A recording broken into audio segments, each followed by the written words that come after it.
দুনিয়ায় বিচরণকারী এমন কোনো প্রাণী নেই যার রিজিকের দায়িত্ব আল্লাহর ওপর নেই।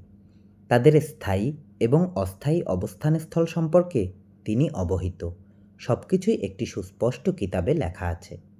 সূরা হুদ আয়াত 6।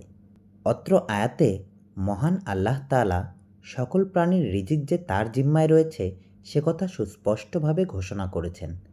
সমগ্র পৃথিবীর জলে, স্থলে, গাছগাছালিতে, গুহায় এবং গর্তে যত স্থান হতে পারে এবং যত স্থানে প্রাণী থাকতে পারে তাদের সকলের আহারের ব্যবস্থা একমাত্র আল্লাহর নিয়ন্ত্রণে।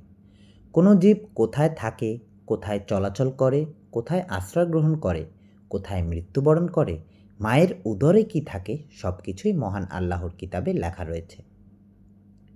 এ প্রসঙ্গে মহান আল্লাহ অন্য আয়াতে বলেন, ভূপৃষ্ঠে বিচরণশীল কোনো প্রাণী এবং বাতাসে ডানা বিস্তার করে উড়ে চলা কোনো পাখিকেই দেখো না কেন, এরা সবাই তোমাদের মতোই বিভিন্ন শ্রেণী। তাদের ভাগ্যলিপিতে কোনো কিছু লিখতে আমি বাদ দেইনি। তারপর তাদের সবাইকে তাদের রবের কাছে সমবেত করা হবে। সূরা আল আনআম আয়াত 38। আয়াতে এমন সব প্রাণীকে বলে বোঝানো হয়েছে যা ভূপৃষ্ঠে বিচরণ করে, এমনকি আকাশে বিচরণকারী পাখিগুলো এর অন্তর্ভুক্ত। কারণ খাদ্য গ্রহণের জন্য তারা ভূপৃষ্ঠে অবতরণ করে থাকে এবং তাদের বাসস্থান ভূপৃষ্ঠ সংলগ্নই হয়ে থাকে। সামুদ্রিক প্রাণীসমূহও পৃথিবীর বুকে বিচরণশীল, কেননা সাগর মহাসাগরের তলদেশেও মাটির অস্তিত্ব রয়েছে। সুতরাং জমিন বলতে নয়, সব সৃষ্টির তথা সব প্রাণীকুলের রিজিকের দায়িত্ব তিনি নিজেই গ্রহণ করেছেন। মানুষ রিজিকের জন্য চেষ্টা করে, চেষ্টা করা স্বাভাবিক রীতি। তবে রিজিকদাতা একমাত্র আল্লাহ তাআলা। কোরআন মাজিদে বর্ণিত হয়েছে, নিশ্চয়ই আল্লাহ হলেন তিনি যিনি রিজিকদাতা এবং মহাশক্তিধর ও মহাপরাক্রমশালী। সূরা আজ-জারিয়াত আয়াত 58। মানুষ চেষ্টা করার পরও অনেক সময় রিজিকে কম বেশি হয়। এটি আল্লাহ তাআলার পক্ষ থেকে একটি পরীক্ষা। কোরআনে এ প্রসঙ্গে আল্লাহ তাআলা বলেন, আমি অবশ্যই তোমাদের পরীক্ষা করব, কখনো ভয়ভীতি, কখনো অনাহার দিয়ে, কখনো তোমাদের জানমাল ও ফসলাদির ক্ষতির মাধ্যমে। এমন পরিস্থিতিতে ধৈর্য ধারণ করতে হবে।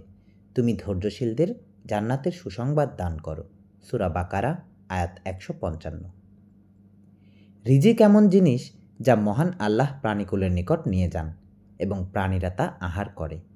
এ রিজিক অনেক ব্যাপক অর্থে ব্যবহৃত হয়, যেমন স্বাস্থ্য, সম্পদ, খাদ্য, বুদ্ধি, উপায়, উপকরণ, সময় ইত্যাদি।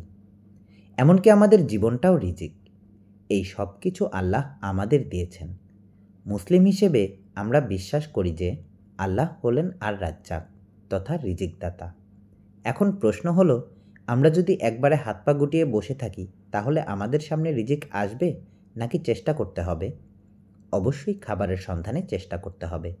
শুধু তাই নয়, এ রিজিক বৃদ্ধির জন্য আমল করা, সর্বোপরি মহান আল্লাহর ওপর তাওয়াক্কুল বা ভরসা করা একান্ত কর্তব্য।